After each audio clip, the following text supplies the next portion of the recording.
نحمده ونصلي على رسوله الكريم اما بعد رب اشرح لي صدري ويسر لي امري واحلل عقدة من لساني يفقهوا قولي۔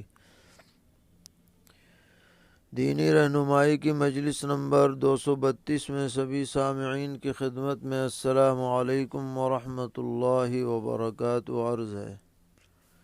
آج کی مجلس کا پہلا سوال یہ ہے کہ ایک حدیث بیان کی جاتی ہے کہ لیس الخبر کالمعاینہ، یعنی کسی بات کی خبر دینے سے طبیعت پر وہ اثر نہیں ہوتا جو آنکھوں سے دیکھنے سے ہوتا ہے۔ تو سوال یہ ہے کہ کیا یہ واقعی حدیث ہے یا کسی کا مقولہ ہے؟ اس کی وضاحت فرمائیں اور اس کا مطلب بھی بتائیں۔ جواباً عرض ہے کہ یہ حدیث کا ایک جز ہے اور یہ حدیث سند کے اعتبار سے صحیح ہے، ابن حبان اور طبرانی وغیرہ میں نقل کی گئی ہے۔ نبی اکرم علیہ الصلاۃ نے سیدنا حضرت موسیٰ علیہ السلام کے واقعے کا ذکر فرماتے ہوئے یہ جملہ ارشاد فرمایا ہے، اور وہ واقعہ یہ ہے کہ حضرت موسیٰ علیہ السلام جب طور پہاڑ پر تشریف لے گئے تھے توریت لینے کے لیے، تو واپسی سے پہلے ہی اللہ تعالیٰ نے انہیں باخبر فرما دیا تھا کہ آپ کی قوم میں گمراہی پھیل گئی ہے۔ لیکن جب آپ نے واپس تشریف لا کر خود اپنی آنکھوں سے احوال کا مشاہدہ فرمایا تو آپ پر یہ کیفیت طاری ہوئی کہ توریت کی جو تختیاں تھیں وہ آپ کے ہاتھ سے چھوٹ گئیں۔ حالانکہ خبر پہلے ہی مل چکی تھی مگر اس وقت یہ کیفیت طاری نہیں ہوئی۔ تو اس کی وضاحت فرماتے ہوئے آپ نے یہ جملہ ارشاد فرمایا کہ لیس الخبر کالمعاینۃ، لہذا یہ حدیث کے الفاظ ہیں اور ان کو بیان کرنے میں کوئی حرج نہیں ہے۔ سوال کر رہے ہیں کیا ایسا شیشہ جو معمولی سا ٹوٹ گیا ہو اس میں اپنا چہرہ دیکھنا مکروہ ہے؟ اس کی کہاں تفصیل مل سکتی ہے؟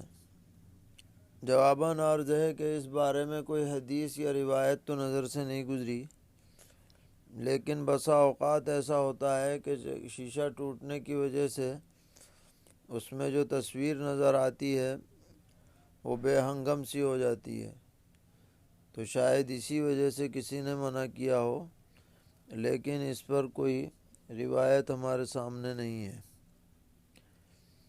سوال کرتے ہیں کیا ٹوٹے ہوئے برتن میں کھانا کھانا مکروہ ہے؟ اسی طرح ٹوٹے ہوئے گلاس یا کپ میں چائے پینے کا کیا حکم ہے؟ جواباً عرض ہے کہ اس بارے میں روایت موجود ہے، نبی اکرم علیہ السلام نے اس سے منع فرمایا، اور غالباً اس کی وجہ یہ ہے کہ اس کی وجہ سے پینے میں دشواری ہو سکتی ہے، پینے والی چیز گر سکتی ہے یا منہ میں اس کا کچھ نقصان ہو سکتا ہے، زخم وغیرہ، یا یہ بھی ہے کہ ٹوٹنے کی وجہ سے اس میں کوئی گندگی رہ جائے اور وہ نقصان کا سبب بنے۔ اس لیے امت پر شفقت کرتے ہوئے آپ نے اس سے منع فرمایا ہے، ہمیں بھی اس کا لحاظ رکھنا چاہیے۔ سوال کر رہے ہیں کہ مسلمان نئے نویلی دلہن جب رشتہ داروں کے یہاں ملاقات کے لیے جاتی ہے تو رشتہ دار خواتین اس دلہن کو گود بھرائی کی رسم کرتی ہیں اور گود میں چاول وغیرہ ڈالتی ہیں اور بھرتی ہیں، کھیلے وغیرہ ڈالتی ہیں، تو یہ کرنا کیسا ہے؟ جواباً عرض ہے کہ یہ صرف جہالت کی رسمیں ہیں، ان سے بچنا چاہیے، اور ایسی جاہلیت کی باتیں جو معاشرے میں رائج ہو گئی ہیں ان پر نکیر کرنی چاہیے۔ سوال ہے کہ اگر کوئی شخص میت کو دیکھنے کے لیے جائے اور اس کے ہاتھ میں کوئی کھانے پینے کی چیز ہو تو کیا بعد میں اس کھانے پینے کی چیز کا استعمال منع ہو جاتا ہے؟ تو گھر کی خواتین اسے کھانے پینے سے منع کرتی ہیں، اس کی کیا حقیقت ہے؟ جواباً عرض ہے کہ اس کی وجہ سے کسی چیز کا کھانا پینا منع نہیں ہو جاتا۔ میت کو دیکھنا الگ بات ہے، اور کوئی چیز ہاتھ میں اگر کھانے پینے کی ہو تو اس کی وجہ سے وہ ممنوع نہیں ہو جاتی ہے۔ جو ایسا سمجھتا ہے یا ایسا کرتا ہے وہ جاہلیت میں مبتلا ہے۔ سوال کرتے ہیں کہ عوام میں مشہور ہے کہ گھر کی کھڑکی سے باہر تھوکنے کی وجہ سے جنات اس آدمی کو پریشان کرتے ہیں، اس بات کی کیا حقیقت ہے؟ جواباً عرض ہے کہ جنات کے پریشان کرنے کی بات تو بے اصل ہے، البتہ جو کھڑکی باہر سڑک پر کھلتی ہو تو وہاں تھوکنا نہیں چاہیے، کیونکہ بہت ممکن ہے کہ سڑک پر چلتے ہوئے کسی آدمی پر وہ تھوک پڑے اور وہ اسے ناگوار سمجھے اور لڑائی کا سبب بن جائے۔ اس لیے ایسی جگہوں پر تھوکنے سے احتیاط کرنی چاہیے جس میں دوسرے کو اذیت ہونے کا اندیشہ ہو۔ سوال ہے کہ کسی گھر میں سورہ بقرہ پڑھی جاتی ہے تو کیا اس کی وجہ سے صرف اسی گھر کی حفاظت ہوگی؟ اور اگر ایسا گھر ہے جس میں آنگن ایک ہے اور کمرے الگ الگ ہیں تو کیا اس سے ان گھروں کی حفاظت، سارے گھروں کی حفاظت ہو جائے گی؟ جواباً عرض ہے کہ اگر عرف کے اعتبار سے وہ ایک گھر سمجھا جاتا ہے تو پورے گھر کی حفاظت ہوگی، اور اگر عرف کے اعتبار سے الگ الگ گھر ہیں تو ہر گھر میں جہاں پڑھی جائے گی بس اسی کی حفاظت کی بات ہوگی۔ سوال ہے کسی مسلمان سے ہاتھ جوڑ کر معافی مانگنا اور یہ الفاظ کہنا کہ میں ہاتھ جوڑتا ہوں یا پیر پکڑتا ہوں، شرعاً ایسا کرنا اور کہنا کیسا ہے؟ جواباً عرض ہے کہ یہ ہاتھ جوڑنا یہ غیروں کا طریقہ ہے، اس لیے اس طرح کے نہ تو الفاظ استعمال کرنے چاہیے نہ ایسے کلمات کہنے چاہیے۔ معافی مانگنی ہو تو ویسے ہی معافی مانگ لی جائے۔ سوال ہے کسی سے جھک کر بات چیت کرنا یا سلام و مصافحہ کرنا کیسا ہے؟ شریعت میں غیر اللہ کے سامنے جھکنے سے منع کیا گیا ہے، خاص طور پر سلام کرتے ہوئے جھکنا یا کہیں ثابت نہیں ہے، لہذا جہاں یہ رواج ہے کہ جھک کر سلام کرتے ہیں یا سلام کے بعد جھکتے ہیں، یہ طریقہ قابل ترک ہے، اس کو لوگوں سے منع کرنا چاہیے۔ سوال ہے انتقال کے 40 دن بعد شب برات میں گھر کے کونے میں کھانا پانی رکھنا شرعاً کیسا ہے؟ شرعاً اس کی کوئی حیثیت نہیں ہے، یہ سب من گھڑت باتیں ہیں جو اہل بدعت نے گڑھ لی ہیں، ہر مسلمان کو اس سے بچنا چاہیے۔ پوچھ رہے ہیں کہ جس شخص کی نماز کے دوران بار بار ریا خارج ہوتی ہے تو اس کا کیا حل ہے؟ کیا وہ شخص بار بار وضو کرے گا؟ جواباً عرض ہے کہ اگر وہ شرعاً معذور ہو گیا ہے، یعنی ایک نماز کا پورا وقت گزر گیا اور عذر کی وجہ سے اسے نماز کا موقع نہیں ملا، تو اب ہر نماز میں ایک مرتبہ وضو کرنا اس عذر کے لیے کافی ہو جائے گا۔ لیکن اگر وہ معذور کے حکم میں نہیں ہے تو جتنی مرتبہ بھی وضو ٹوٹے گا ہر مرتبہ اسے وضو کرنا پڑے گا، اس کے بغیر نماز درست نہ ہوگی۔ پوچھتے ہیں کھڑے ہو کر 3 مرتبہ ٹنکی چلا کر پیر پر ہاتھ لگائے بغیر پیر دھونا جبکہ پانی سیدھا پیر پر گرے تو کیا اس کو 3 مرتبہ دھونا مانا جائے گا؟ اسی طرح دوسرا پیر دھونا، اس طرح سے وضو کرنا درست ہے یا نہیں؟ جواباً عرض ہے کہ اگر ایک مرتبہ ٹنکی چلائی جس سے ایک مرتبہ دھل گیا، پھر ٹنکی بند کر دی، پھر دوسری مرتبہ چلائی پھر بند کر دی، پھر تیسری مرتبہ چلائی پھر بند کر دی، تو اس طرح 3 مرتبہ دھونے کی سنت پوری ہو جائے گی، اور اس طرح بھی وضو کرنے میں کوئی حرج نہیں ہے۔ سوال ہے کہ ایک صاحب امام ہیں اور وہ 5 وقت کی نماز تقریباً 8-10 منٹ کے اندر اندر پوری پڑھ دیتے ہیں، لیکن مسجد کے صدر صاحب کا کہنا ہے کہ ہر نماز 12 سے 15 منٹ میں پڑھنی چاہیے۔ حالانکہ صدر صاحب کا خود حال یہ ہے کہ تقریباً ہر نماز میں ان کی کوئی نہ کوئی رکعت چھوٹتی ہے، اور امام صاحب کا غالب گمان یہ ہے کہ صدر صاحب چونکہ خود تاخیر سے آتے ہیں، اس لیے اپنے فائدے کے لیے لمبی نماز پڑھانے کو کہہ رہے ہیں، تو امام صاحب کو کیا کرنا چاہیے؟ جواباً عرض ہے کہ فقہاء نے لکھا ہے کہ مغرب کی نماز میں مختصر قرأت ہو، عشاء اور عصر میں درمیانی درجے کی ہو، اور فجر اور ظہر میں ذرا لمبی ہو۔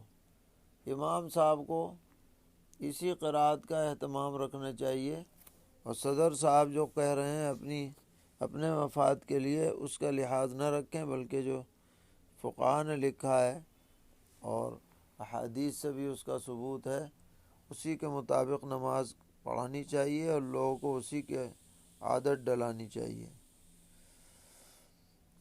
سوال کرتے ہیں، فرض نمازوں میں امام کے ساتھ مقتدی بھی زبان سے السلام علیکم ورحمۃ اللہ کہہ کر سلام پھیرے گا؟ اگر زبان سے السلام علیکم نہ کہے اور صرف دائیں بائیں جانب چہرہ پھیر دے تو مقتدی کی نماز ختم ہوگی اور پوری ہوگی یا نہیں ہوگی؟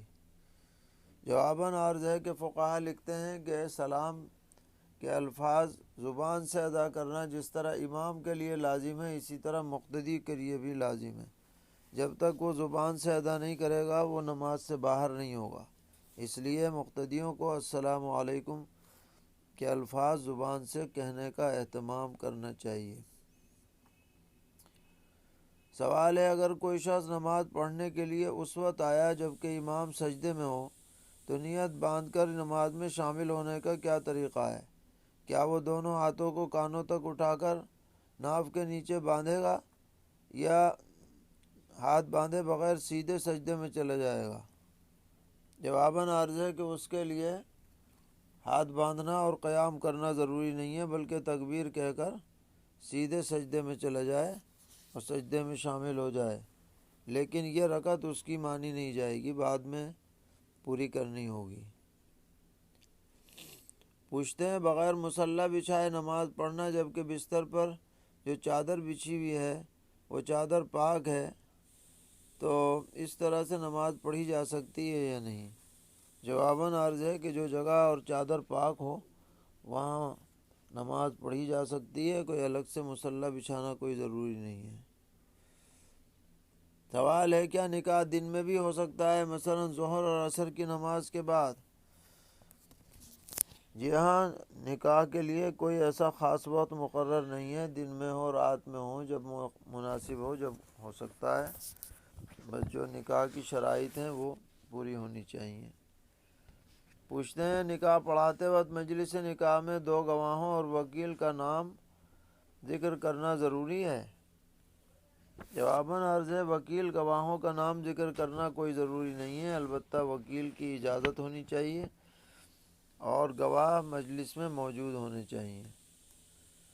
سوال ہے کہ نکاح کر کے ولیمہ کتنے دن بعد تک کر سکتے ہیں؟ جیسے کسی شخص کا نکاح آج عشاء کی نماز کے بعد ہوا تو آج کو چھوڑ کر کتنے دن تک کر سکتے ہیں؟ جواباً عرض ہے کہ حدیث سے معلوم ہوتا ہے کہ 3 دن تک ولیمہ کیا جا سکتا ہے، اس لیے کوئی خاص عذر نہ ہو تو 3 دن کے اندر اندر رخصتی کے بعد ولیمہ کر لینا چاہیے۔ اس کے بعد اگر کیا جائے گا تو خاص سنت ادا نہیں ہوگی وقت والی، البتہ ضیافت ہو جائے گی۔ پوچھ رہے ہیں، اگر کوئی شخص ظہر کی سنت پڑھ رہا ہو تو کیا امام صاحب اس کی وجہ سے 1-2 منٹ تاخیر کر کے نماز پڑھا سکتے ہیں؟ جی ہاں، اگر دیگر مقتدیوں کو ناگواری نہ ہو تو 1-2 منٹ کی تاخیر میں کوئی حرج نہیں ہے۔ سوال کر رہے ہیں، میرے ماموں کا انتقال ہو گیا، اگلے مہینے ان کی بیٹی کی شادی ہے جو مطلقہ ہیں، اور ماموں کی کوئی نرینہ اولاد نہیں ہے، اب ساری ذمہ داری ممانی پر ہے، جن کی عمر تقریباً 55 سال ہے۔ تو سوال یہ ہے، کیا ممانی کے لیے شادی کے جملہ امور انجام دینے کی اجازت ہے؟ کیونکہ ان کے دخل کے بغیر شادی کے امور انجام دینا مشکل ہے، شادی بھی مؤخر نہیں کر سکتے، تو کیا کریں؟ جواباً عرض ہے کہ گھر میں رہتے ہوئے وہ شادی کے امور، مشورے وغیرہ انجام دے سکتی ہیں، بس عدت کے دوران گھر سے باہر نہ نکلیں، اور بقیہ سب کام گھر میں رہتے ہوئے کر سکتے ہیں۔ اللہ تعالی ہم سب کو دین پر استقامت عطا فرمائے، خصوصاً اہل فلسطین کی اللہ تعالی حفاظت فرمائے، ان کو سربلندی عطا فرمائے، غلبہ نصیب فرمائے، اور جو ظالمین ہیں الہ العالمین ان کو ان کی تمام منصوبوں میں ناکامی اور ان کو ذلیل و خوار فرمائے، اور ان کے شر سے پوری امت کی حفاظت فرمائے، تسلط سے نجات عطا فرمائے۔ وصلی اللہ تعالی علی خیر خلقہ محمد وعلی آلہ واصحابہ وذریاتہ اجمعین۔